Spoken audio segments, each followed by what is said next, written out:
이렇게 새해 첫날 또 수요 여성 예배 오신 성도님들을 축복하고 환영합니다. 다시 한번 우리 옆에 있는 분들을 바라보면서 그렇게 한번 블레싱 했으면 좋겠습니다. 당신의 얼굴을 보니 한나와 같습니다. 그렇게 한번 축복합시다. 당신의 얼굴을 보니 한나와 같습니다. 한나와 같다라는 말은 수심이 가득 차고 또 근심과 염려, 고통이 가득 차기도 하지만 또 영적인 반전을 또 이루어서 하나님이 함께하여 주셔서 승리한 또 기도의 승리자의 모습이기도 하죠. 이렇게 귀한 날씨도 춥고 특별히 지금 작은 예수 40일 새벽 기도회를 진행 중이고 또 연말연시 굉장히 뭐가 많았어요. 그런데도 이렇게 적지 않은 인원이 이 자리에 나와서 또 예배를 사모하는 여러분들을 축복하고 환영합니다. 특별히 세종교육관에서도 귀한 예배에 참여하시는 여러분들을 축복하고 환영합니다. 저희 제가 이 여자라면 한나처럼 이런 식의 이렇게 어떤 수사적인 표현을 좋아해요.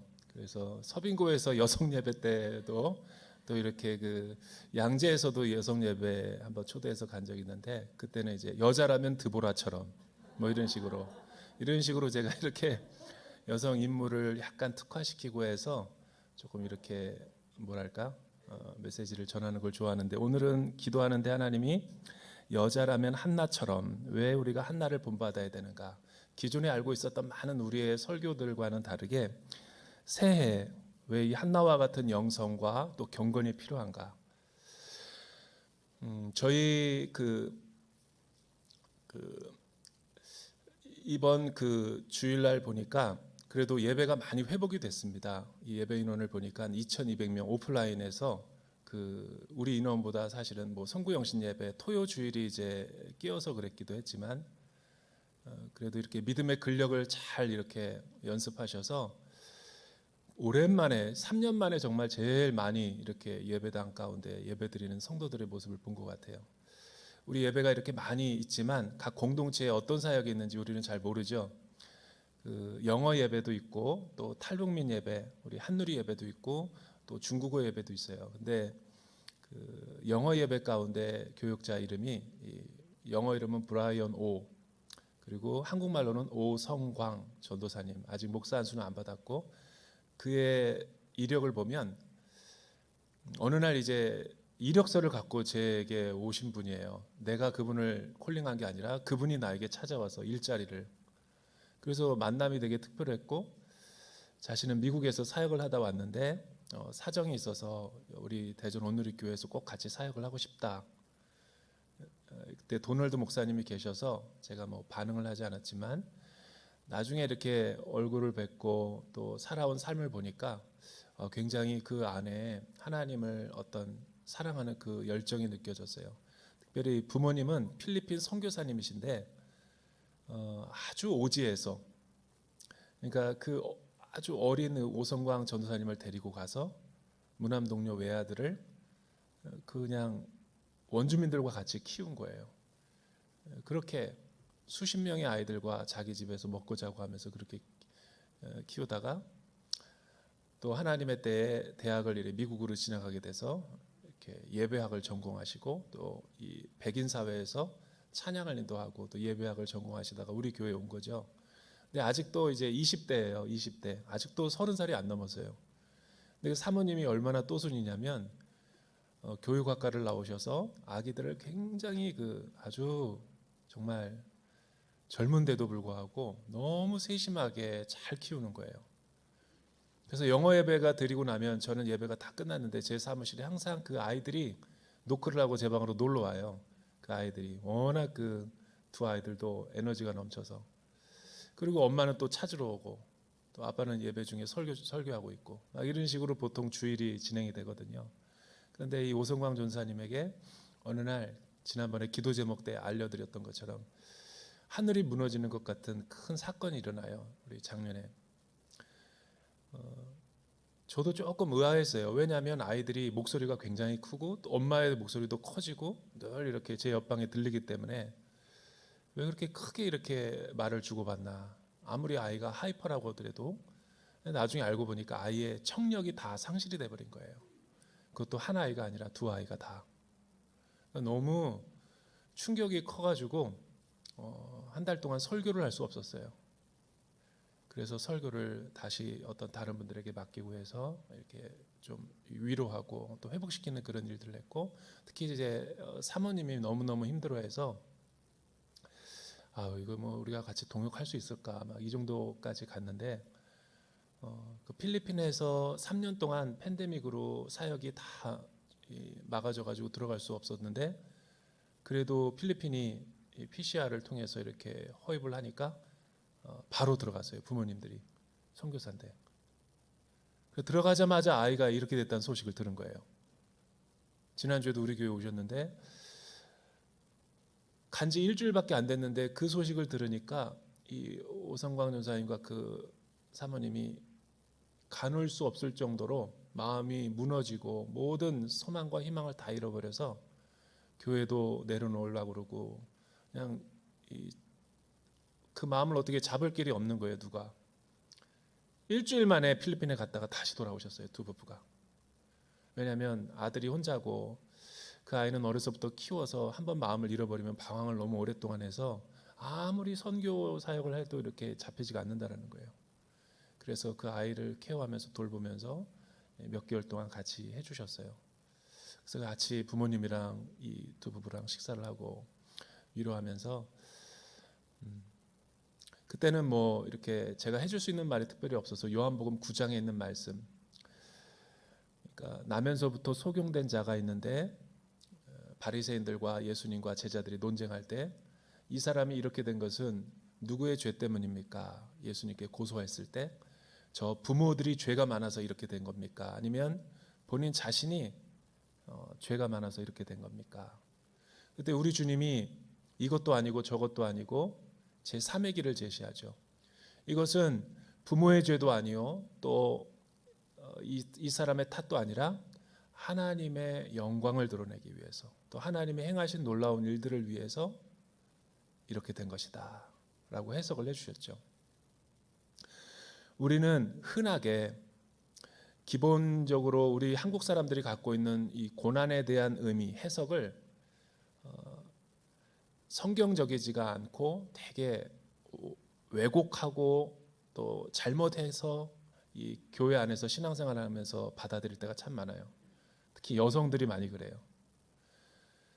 왜냐하면 우리가 받는 고난은 뭐 타인의 고난에 대해서는 그렇게 느껴지지 않지만, 내가 만약 이런 엄청난 고난과 시련과 역경을 받게 되면 우리도 똑같이 오성광 전사님처럼 하늘이 막 무너지는 것 같은 경험을 하겠죠. 왜 이 일이 일어나는가? 내가 주의 일을 하는데, 그리고 내가 정말 하나님을 위해서 한 번도 딴 길로 가지 않고 신실하게 이 길을 갔는데 주님은 왜 나한테 보상이 이거인가? 나는 선교사의 아들로 많은 기득권과 특권도 다 포기했는데 하나님은 나한테 왜 이러시는가? 이렇게 따지고 항변할 수도 있죠. 그런데 우리가 그 말하는 고난 또 의미들은 대개 세 가지 면에서 저는 우리가 가지고 있는 고난이 잘못된 의미로 받아들여지는 경우가 많다. 예수님의 해석과 달리. 첫째는 뭐냐면 우리는 고난은 이래서 인과응보로 원인이 있기 때문에 이런 결과가 있을 거야 라는 식으로 해석하기를 참 좋아합니다.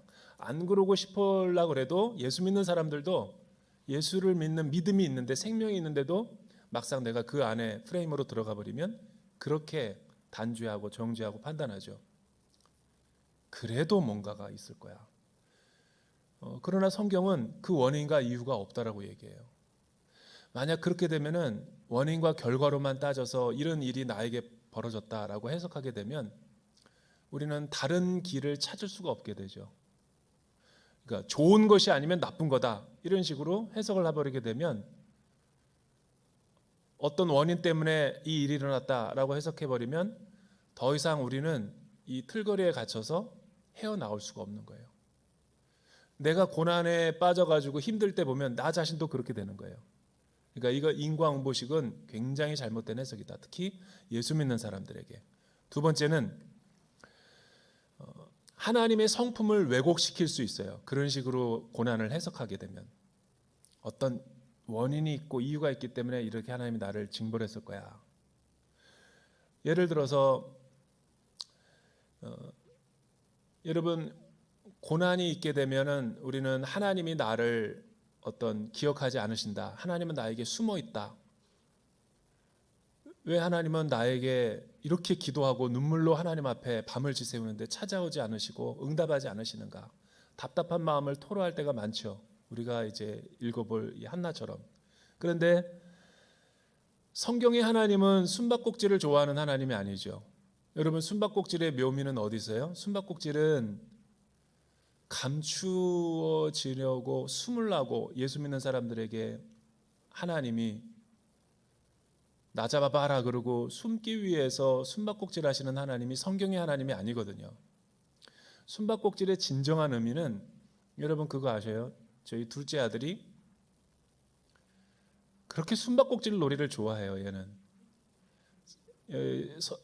그 강남에서 18평에 있다가 뭐 거의 38평쯤 되는데 이거 완전 공설운동장이야.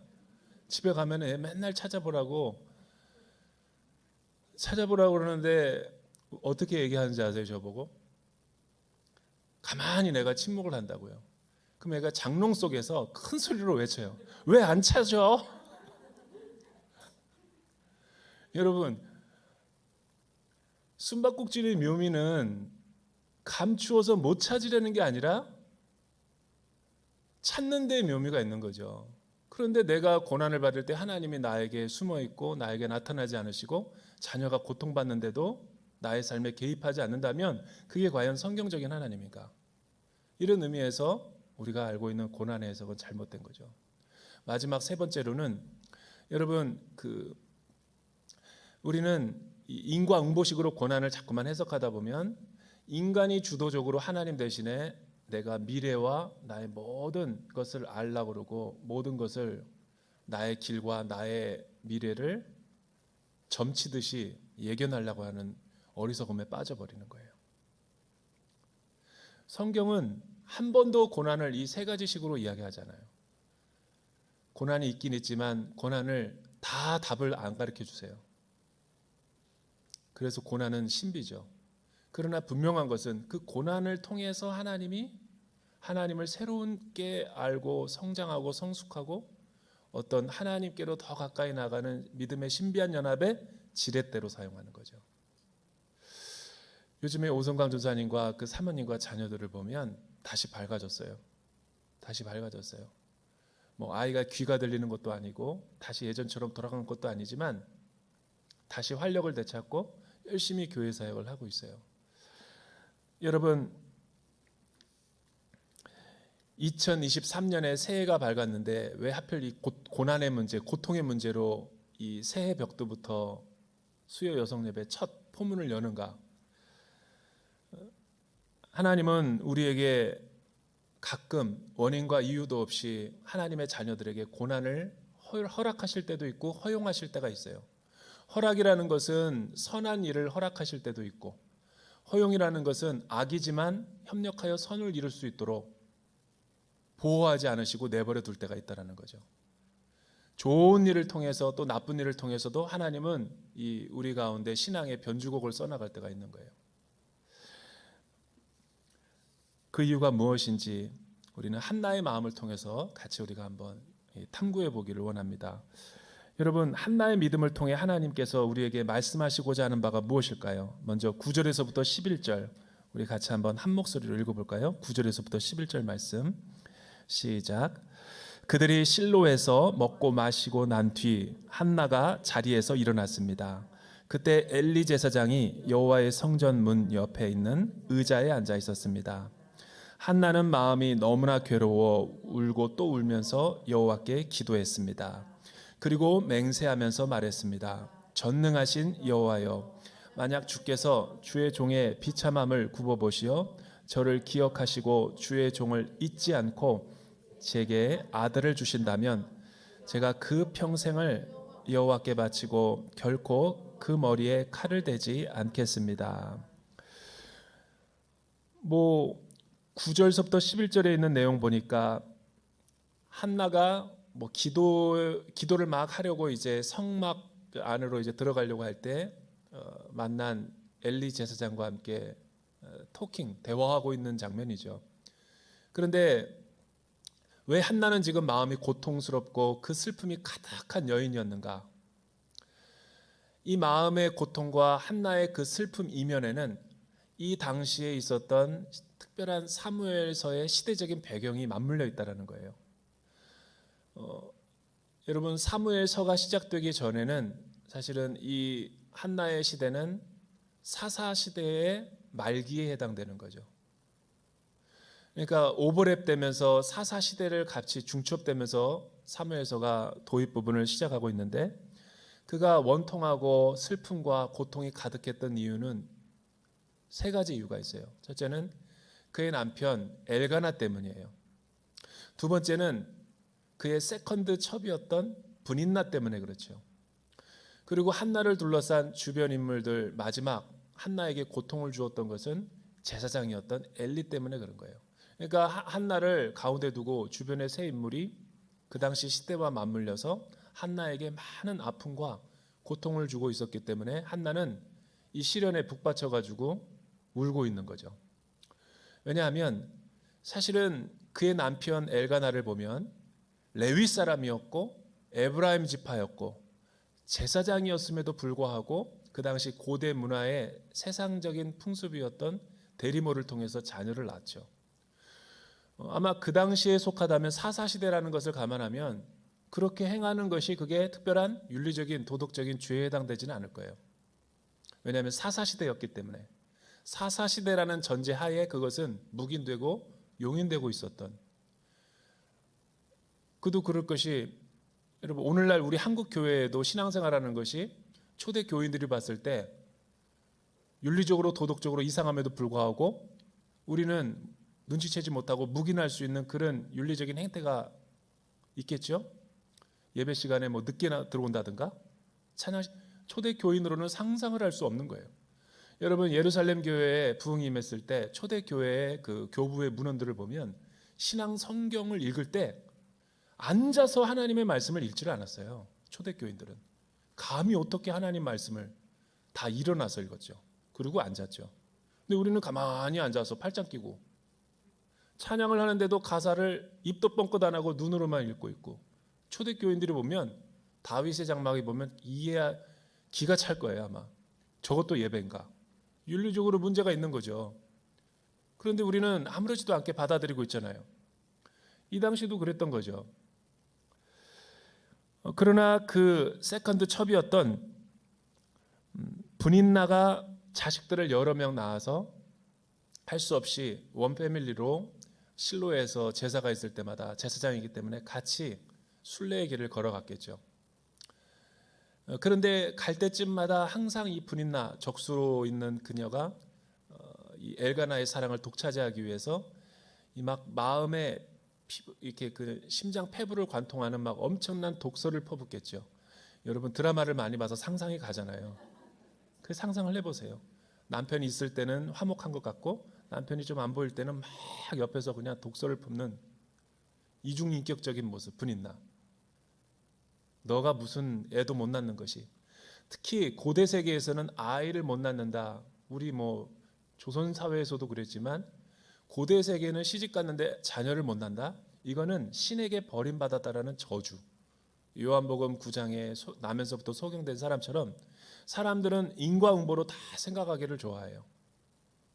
남자를 얼마나 잡아먹으려고 막 이런 소리를 들으며 그거를 한 가정에서 지낸다고 상상을 해보세요. 또 시어머니는 얼마나 더 구박을 하겠어요. 견딜 수 없는 거죠. 우리는 한나의 고통을 10분의 1도 못 이해해요, 사실은. 그러면서 이 성경을 읽고 있는 거예요. 그래서 너무나 어렵고 힘든 상황이 있을 때, 그러나 성경은 뭐라고 이야기하냐면 엘가나는 남편은 브닌나보다 아무리 자녀를 낳아줬어도 한나에게 더 마음을 주었더라. 그래서 제사의 고기도 더 여러 분기 주고 또 한나에게 더 많은 애정과 더 많은 관심을 가져다 주지만 엘가나가 주는 사랑과 물질적인 만족으로 한나는 채워지지 않는 목마름이 있었던 거예요. 그게 뭐죠? 대개 우리나라 여성들은 그 반대죠. 딱 신방을 가보면 남편의 사랑을 받는 자녀와 아내의 얼굴들에는 빛이 나요. 근데 대개 신방을 가보면 그 얼굴 표정을 보면 알 수 있죠. 여성의 얼굴이 빛이 안 나. 수심이 가득하고 근심이 가득하고 자녀들도 주의가 산만해요. 그런 자녀들을 보면 뭔가 부재가 돼 있는 거예요.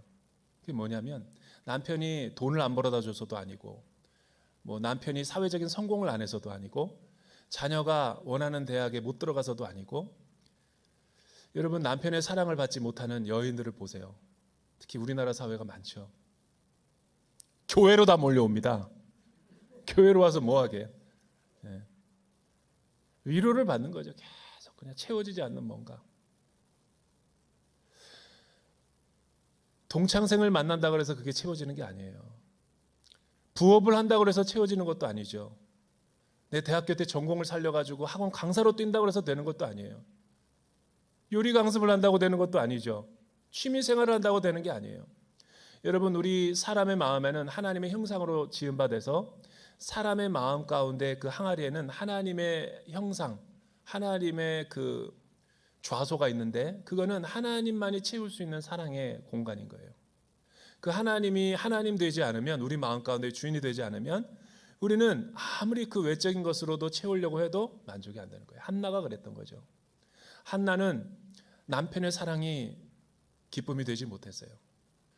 우리나라 사람들보다 훨씬 나았음에도 불구하고 그녀는 갈급함과 목마름이 있었죠. 그녀는 자식을 못 낳기 때문에 마음에 원통함이 있었던 거 아니죠. 그녀의 목마름은 다른 데 있었어요. 그래서 그녀가 실로에 갔을 때 성막에서 기도하러 갔는데 자신의 원통함을 하나님 앞에 풀어놓고 기도하려 할 때 엘리가 여호와의 문 앞에 의자에 앉아 있었다. 그리고 그와 대화를 나누는 가운데 너무나 또 한 번 이 고통과 마음의 아픔을 느꼈던 거죠. 여기서 여호와의 문 앞에 앉아 있었다라는 말은 사무엘상에 여러 번 동호 반복적으로 반복되는 구절이에요. 히브리적인 표현이죠. 보통 앉아 있다라는 말은 히브리 말로 왕으로 좌정하고 통치하고 다스린다. 그러니까 주인 노릇을 한다. 그거를 상징적으로 의자에 앉아 있다라고 이야기하는 거예요. 근데 엘리 제사장이 성막문에 앉아 있었다. 제사장이기 때문에 목회 활동하고 있는데 앉아 있는 거예요. 근데 이게 좋은 식으로도 해석할 수 있지만 사무엘 시대와 사사 시대를 배경 안에서는 부정적인 의미를 얘기하는 거예요. 나이가 많이 들어서 기력이 없음을 얘기하는 거죠. 그러니까 분별력이 떨어지고 영적인 감각이 없고 사실은 목회 활동은 이머전시라고 할 수 있어요. 응급실. 뭐 전쟁 속에 북새통에 수술하기에 바쁜데 거기서 뭔가 생각을 따지고 이성적인 논리를 따지는 건 불가능해요. 목회는 저도 해보니까 응급 상황이에요. 응급 상황. 목회는 낭만적인 게 아니에요. 응급 환자가 초를 다투는데 뭘 이렇게 앉아서 어떻게 목회 활동을 해요? 발로 뛰는 거지. 근데 여기 엘리 제사장은 이 당시에 사사 시대는 하나님의 말씀이 희귀할 뿐만 아니라 영역과 믿음이 없는 그리고 또 여러 가지 홈리와 비누아스가스가 엄청난 이 페르나로 있었기 때문에 비참한 제사장의 모습, 교회가 쇠퇴하고 내리막길을 걸어가고 있는 그런 모습, 여호와의 등불이 성막 안에 꺼져가고 있는 모습. 그래서 나중에 엘리가 어떻게 죽어요? 여러분 이스라엘과 타민족 가운데 전쟁에 있을 때 제사장은 말씀으로 깨어서 기도하고 이스라엘을 비전을 제시해야 되는 거죠. 근데 앉아서 가만히 있고 진두지휘하지 않고 전쟁이 일어났다는 소식에 놀래가지고 의자 뒤로 자빠져서 죽죠. 그게 엘리 제사장의 모습인 거예요. 그러니까 기도하러 엘리한테 갔는데 깊은 기도의 임재 속에 들어간 한나 보고 독주나 포도주를 마셨다고 그러고 중언부언 기도하지 말라고 원통하게 기도의 문제를 가지고 주 앞에 나아간 성도에게 목회자가 하는 말이 이 정도니까 얼마나 심각한 영적인 부패와 타락 가운데 있었냐라는 거예요. 이 세 사람에 둘러싸여 가지고 한나는 너무나 고통스럽고 원통했던 거죠. 아들이 못 낳기 때문에 고통스러웠던 게 아니에요. 그걸 어떻게 알 수 있냐면, 여러분, 한나가 만약에 정말 원통하고 분하고 우리 정말 이 한국 여성들 같았으면 멱살을 잡고 싸웠을 거예요. 너가 이기나 내가 이기나. 근데 이 본문을 자세히 관찰해 보면 엘가나와 다퉜다라는 말도 안 나오고, 분인나가 아무리 독서를 퍼부어도 맞대응하지 않았고, 엘리 제사장이 아무리 영적으로 무기력해 보여도 그를 무시하거나 업신여기지 않는 모습이 나타나요. 오직 그녀는 하나, 이 고난과 고통의 문제, 슬픔의 문제를 하나님 앞에 나와서 기도로 싸웠다라는 거예요. 기도. 23년도 올 한 해 우리가 나아가야 될 수요 또 여성 예배와 또 우리 대전 온누리교회 세종교육관 여성 사역의 핵심 가치가 뭐여야 돼요? 세상은 더 나아지진 않아요. 저와 여러분의 몸처럼 갱년기를 지나고 우리 몸이 더 나아집니까?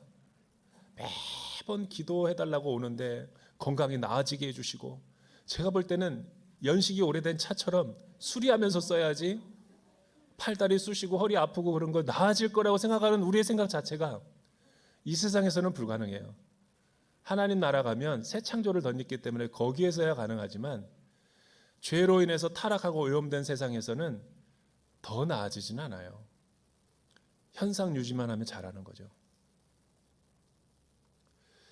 그러나 이런 어떤 세속적인 물결, 인본주의적인 사상이 도전해오는 이 사회 앞에서 우리가 어떻게 싸워서 승리해야 돼요? 내 영혼이 하나님께 있고 내 영혼이 하나님 앞에 정직하고 내 영혼이 깨어 있으면, 여러분, 천만인이 나를 둘러싼다 할지라도 우리의 그 믿음과 우리의 삶은 절대로 흐트러짐이 없어요. 한나가 그걸 보여주는 거죠. 이 여성의 여자라면 한나처럼. 이 여성은 재질이 틀려요, 우리 남자들이랑. 여러분, 여성은 남자와 똑같은 사람이지만 기질이 자체가 달라요. 왜냐하면 남자는 흙으로 지어졌지만 여성은 뼈로 만들어졌거든요. 재질이 다르죠. 흙이 더 섬세한가요? 뼈가 더 섬세한가요? 뼈죠. 그러니까 다르게 창조됐기 때문에 다른 거죠. 그러니까 굉장히 여성들에게는 남자들이 못 보는 직관력도 있고 또 굉장히 섬세하고 관계지향적이고, 하루에 여성과 남성이 쓰는 말을 수를 비교해 봤더니 정신분석학자가 하루에 여자가 남자보다 10배를 말을 많이 한대요. 그리고 여성이 남자보다 한 단어로, 남자는 한두 개밖에 표현 못하는데 여성은 20-30개로 표현한대요. 그리고 남자는 결론이 있는데 여성은 결론이 없어요. 막 이야기하면 풀리는 거죠. 남자는 결론과 목표가 없으면 불안하고 힘든데 여성은 그렇지 않죠. 다른 거죠. 여러분, 이 여성들은 처음 만나는 사람에게 굉장히 친밀합니다. 그래서 EBS에서 실험을 했다잖아요. 처음 보는 남자 10명이랑 처음 보는 여자 10명을 사우나에서 A, B팀 나눠가지고 실험을 했대요. CCTV로. 남자들은 1시간이 지나는데도 사우나만 하고 있더래요. 근데 여성들은 만난 지 10분도 안 됐는데 서로 등 밀어주고 막 있대요. 근데 1시간 뒤에 남자에게서 변화가 일어났대요. 나이가 몇 살이냐고 물어보더래요, 누가.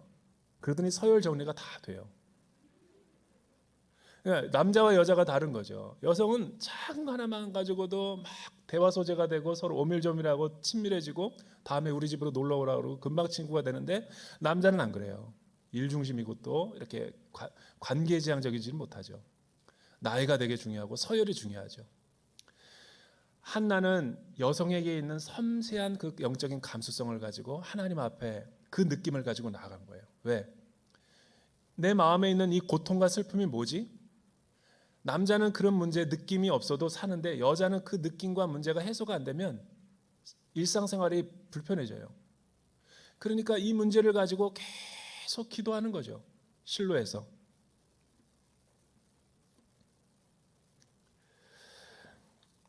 나는 참 한나가 대단하다는 게, 분인나 같은 사람이 우리는 얼마나 많아요. 현대인의 삶에. 분인나 같은 사람이 있으면 우리는 엄청난 시기와 질투, 분노를 느낄 텐데 대꾸하지 않았다라는 거죠. 여러분, 제가 이 구독하고 있는 유튜버 방송이 하나가 있어요. 개를 좋아해서 개를 키우고 싶은데 우리 아내가 반대해서 개를 못 키우고 있어요. 그래서 대리 만족을 하고 있는데, 시바견 3마리를 키우는 어떤 그 견주가 있는데, 제가 그걸 보면서 날마다 스트레스를 해소해요. 얼마나 정말. 그런데 그 주인이 뭐라고 얘기하냐면, 개가요 새끼를 낳았는데 주인이 새끼만 너무 이뻐하면은 새끼를 물어 죽여요. 개도 본능상 그렇게 시기와 질투를 느낀다는 거예요. 근데 여성은 뼈로 만들어졌지만 하나님이 왜 그런지 몰라도 그 시기와 질투를 누구에게 더 많이 느끼게 하냐면 남자보다 여자가 더 많이 느껴요. 그래서 영화 속의 모든 주제가 시기와 질투의 화신은 여성인 거예요. 그런데 분인나 앞에서 얼마나 힘들었을 텐데 그거를 다 인고의 정신으로 참고 기도의 제목으로 승화시켜서 성막에 갔다는 것 자체가 저는 일단 박수를 쳐주고 싶어요. 두 번째는 여러분 12절에서부터 16절 우리 같이 한번 읽어보죠. 12절에서 16절 말씀 시작. 한나가 여호와께 계속 기도드린 동안 엘리는 한나의 입을 지켜보고 있었습니다. 한나가 마음속으로 기도하고 있어서 입술은 움직였지만 소리가 들리지 않았습니다. 엘리는 한나가 술에 취했다고 생각하고 얼마나 더 취해야겠소? 어서 술을 끊으시오 라고 말했습니다. 한나가 대답했습니다. 내 주여, 그런 게 아닙니다. 저는 슬픔이 가득한 여인입니다. 독한 술을 마신 것이 아니라 여호와께 제 심정을 쏟아낸 것입니다. 당신의 여종을 나쁜 여자로 여기지 마십시오. 저는 너무 괴롭고 슬퍼 여기서 기도하고 있었을 뿐입니다. 한나는 기도 가운데 어떤 영적인 감수성을 느꼈나요? 처음에는 외적인 기도 제목을 갖고 실로에서 성막에 들어가서 기도했겠죠. 그리고 또 엘리와 이야기를 하면서 자신은 독주를 마시는 것이 아니다. 나는 이 부분도 해석할 수 없는 부분이, 제가 평생 목회를 하면서 지금까지 살아오면서 아무리 이상한 형태로 기도를 하는 사람이라도 술 먹은 것처럼 느껴진 거는 한 번도 본 적이 못 봤거든요. 여러분들은 본 적 있어요? 뭐 산기도라든가 어디 아주 신비한 황홀경에 빠진 기도원이라 할지라도 한 번도 저는 누가 기도하면서 성도들의 기도가 술 취한 것처럼 느껴본 적은 없거든요. 이는 뭐를 우리에게 이야기하는가? 그 정도로 분별력이 떨어진 거죠. 일반 사람들도 술 먹었는지 안 먹었는지는 알거든요. 이 시대가 그런 시대라는 거예요. 여러분, 한나는 사방으로 우겨쌈을 당했지만 어떻게 이 모든 사방의 우겨쌈과 자신을 반대하고 자신을 힘들게 하는 사람을 뿌리치고 기도의 자리에 나왔을까요? 여기에서 우리가 한나의 심정을 엿볼 수가 있어요. 한나는 나는 이미 죽은 사람이다. 나는 이미 십자가에서 죽었고 나는 이미 하나님 앞에 모든 것을 내려놓았다. 이런 사람에게는 누가 옆에서 찌르고 누가 옆에서 건드려도 반항하거나 대항하진 않아요. 장례를 많이 집례하다 보면 제가 여러 번 느끼는 거예요. 산자와 망자의 차이를. 장례식에 가면은 두 종류의 사람밖에 없어요. 움직이는 사람과 움직이지 않는 사람. 입관 예배를 드리면 알죠. 시신은 누워 있고 움직이는 사람이 있고 유족들과. 그런데 여러분, 망자는 아무리 그 위에다 대고 흔들어도 뭐를 꼬집어도 반응하지 않아요. 산 사람은. 한나의 마음이 하나님께 고정되어 있고 또 하나님 앞에 집중되어 있기 때문에 자신은 이미 하나님 앞에 죽은 사람이다 라고 치부를 했기 때문에 사랑과 싸워봐야자 별 수 없다라는 그 상황을 알고 아무리 힘들고 어렵고 사방으로 우겨쌈을 당한다 할지라도, 기도할 힘이 없다 할지라도 죽어도 기도하다가 죽자, 이런 사생결단으로 기도의 자리에 나왔겠죠. 사실 저도 목회자지만 기도가 잘 될 때도 있고 기도가 안 될 때가 있죠. 근데 성경은 왜 우리에게 항상 기도하라고 말하는가? 여러분, 기도가 늘 잘 될 때만 있나요?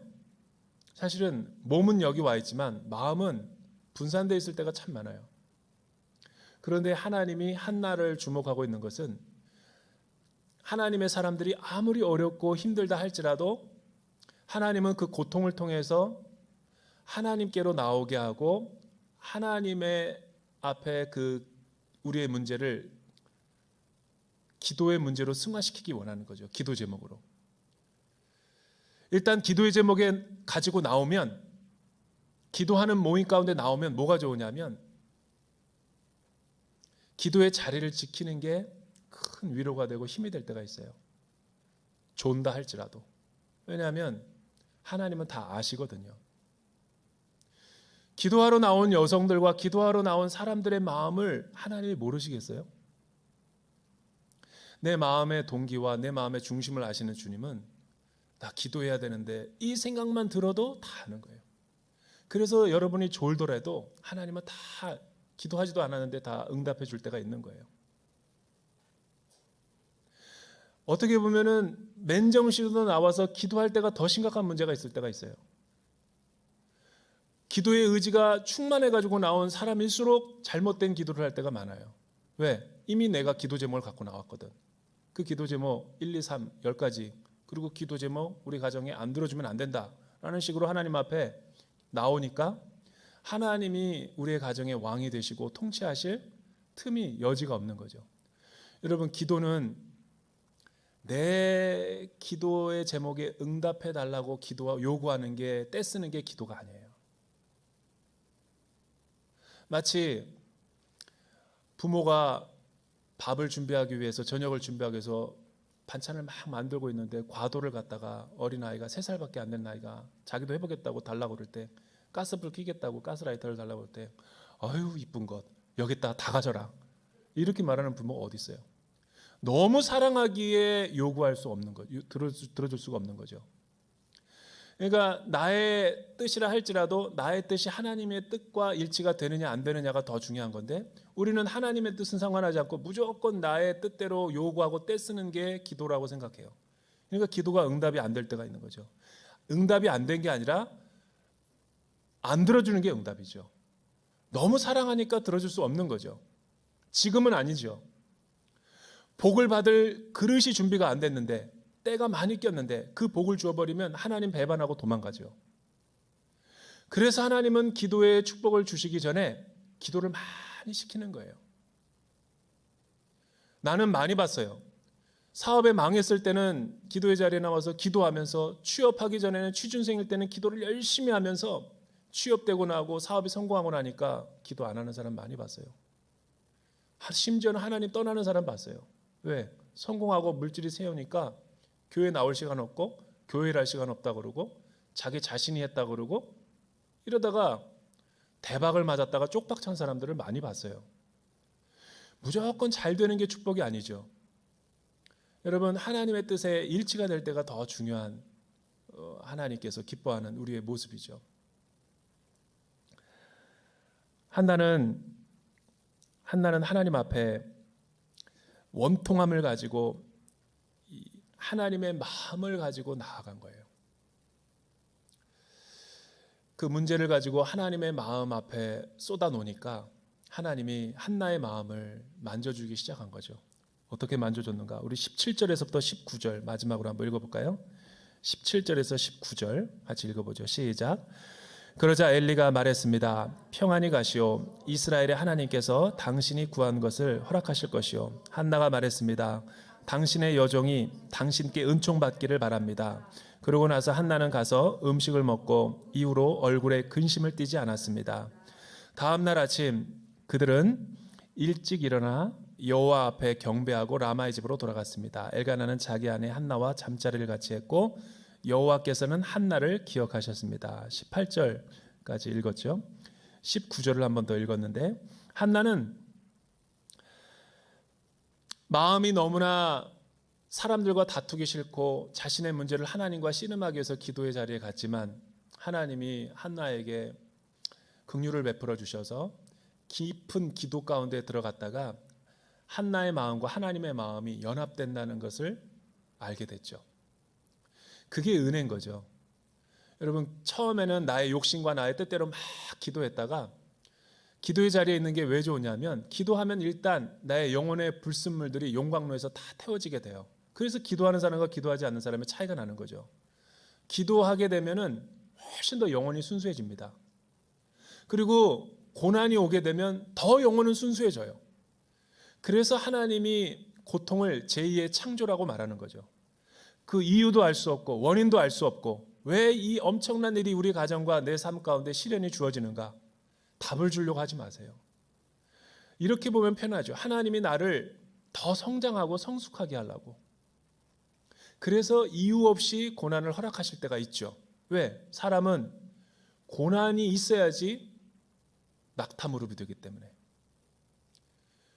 고난이 없으면 우리는 기도하지 않는 죄성이 있어요. 근데 고난이 있게 되면 우리가 한없이 겸손해져요. 그래서 물과 은혜는 낮은 곳으로 흐른다라는 말이 있는 거죠. 고난이 올 때 순수한 마음으로 기도하니까 뭐가 보입니까? 우리 남편이 보입니까? 자녀가 보입니까? 내 건강의 문제가 보입니까? 그는 매우 초보적인 기도의 단계고, 진짜 섬세한 감수성으로 기도할 한나 같은 사람이 있다면 이 하늘 보좌 지성소로 들어가는 거예요. 고차원적인 영적인 기도를 하게 되는 거예요. 그래서 우리의 영이 하나님의 영과 영적인 합의를 이루는 거죠. 그때 한나가 깨달은 건 아들을 달라는 기도가 아니에요. 분인날을 제거해 달라는 기도가 아니죠. 남편을 회복시켜 달라는 기도가 아니에요. 하나님의 마음을 동일하게 느끼는 거죠. 한나야, 너에게 왜 자녀가 없는지 아느냐? 한나는 대답하지 못했을 거예요. 너가 지금 이스라엘 민족과 이 시대 앞에 나와 함께 같이 울어줄 수 없겠니? 아들이 하나 없고 수많은 주변의 적수들과 너를 모함하는 사람들 때문에 네가 고통스럽고 아프다면, 내가 이 민족을 향한 나의 아픔은, 시대적인 아픔은 어떠하겠냐? 하나님이 막 눈물을 흘리는 거예요.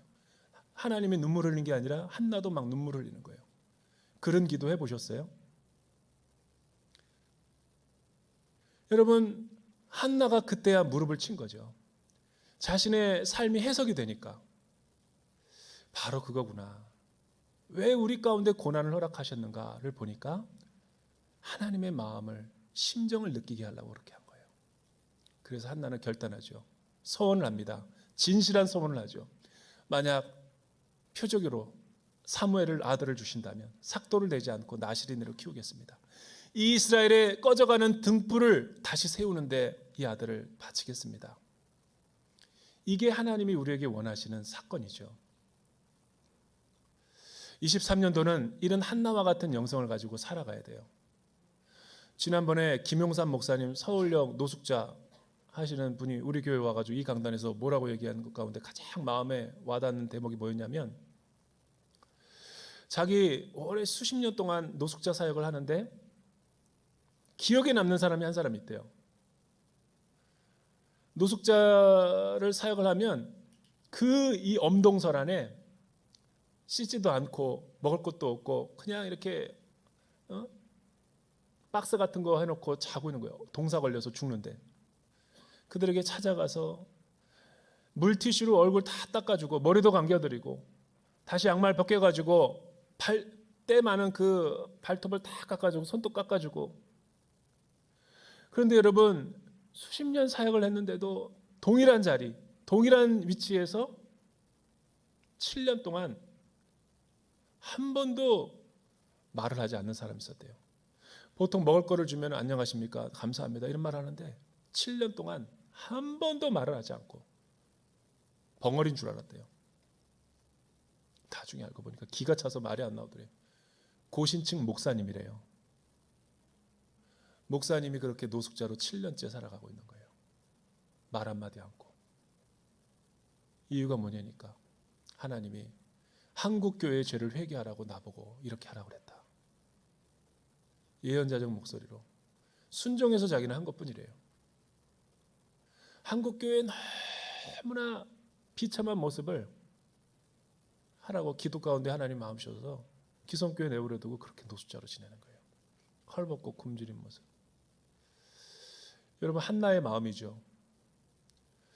저와 여러분들에게 기도할 때 우리 가정과 자녀의 문제가 아니라 이 시대와 나라와 아픔, 정말 기도하면 군산에서 누가 M센터를 하고 있는데 가까운 대전에서 와서 도와달라고 그러는데 저보고 목사님 같이 가요. 제가 도울게요.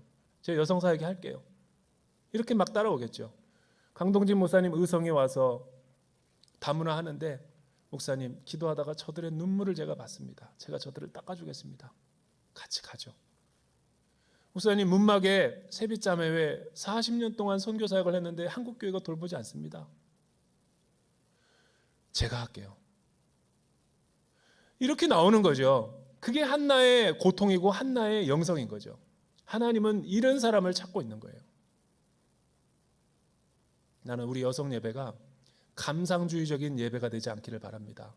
기분만 좋게 하고 나를 넘어서 세계와 열방, 우리 이웃, 민족, 오래된 소금통처럼 교회 안에만 있는 게 아니라 밖으로 나아가서 하나님이 시대의 아픔을 보게 하는 것에 동참할 수 있기를 주님의 이름으로 축원합니다.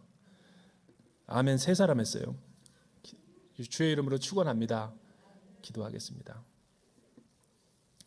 사랑하는 주님, 한나는 고통의 문제를 가지고 사람과 싸우지 않고 하나님과 싸웠습니다. 한나는 기도 가운데 하나님의 애통함을 느꼈습니다. 한나는 기도하다가 하나님의 마음과 연합했고 시대의 아픔을 보게 되었습니다. 주여, 우리 대전 온누리교회 세종교육관 여성사역팀도 이런 시대의 아픔을 보는 한나와 같은 여종이 되게 하여 주시옵소서. 예수님의 이름으로 기도드립니다.